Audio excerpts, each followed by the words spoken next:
সোনা লুট, কেউ সোনার হার পুড়ছে ব্যাগে, তো কেউ নেকলেস লোকাচ্ছে জামার ভেতরে।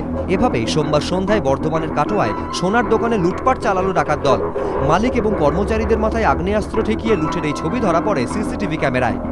সন্ধে 7টা, কাটোয়া শহরে কাছারি রোডে এই সোনার দোকানে হানা দেয় 4 জনের একটি ডাকাত দল।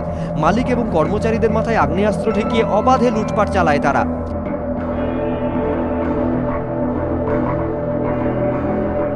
দরজাটা ঠেলে ঢুকলো, তারপরে রিভলভার দেখে আমাদের একগুলো দাঁড় করিয়ে নিয়ে সব মালগুলো নিয়ে চলে গেল। ডাকাতি শেষে বোমা ছুটতে ছুটতে এলাকা ছেড়ে চম্পট দেয় দুষ্কৃতীরা। বোমার আঘাতে জখম হন 3 পথচারী। এলাকায় তীব্র চাঞ্চল্য ছড়িয়ে পড়ে, বন্ধ হয়ে যায় এলাকার দোকানপাট। ঘণ্টাখানেক পর পুলিশ পৌঁছলে ক্ষোভে ফেটে পড়েন স্থানীয় বাসিন্দারা।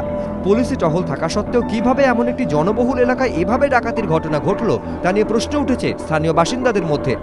রানা দাস, এবিপি আনন্দ, বর্ধমান।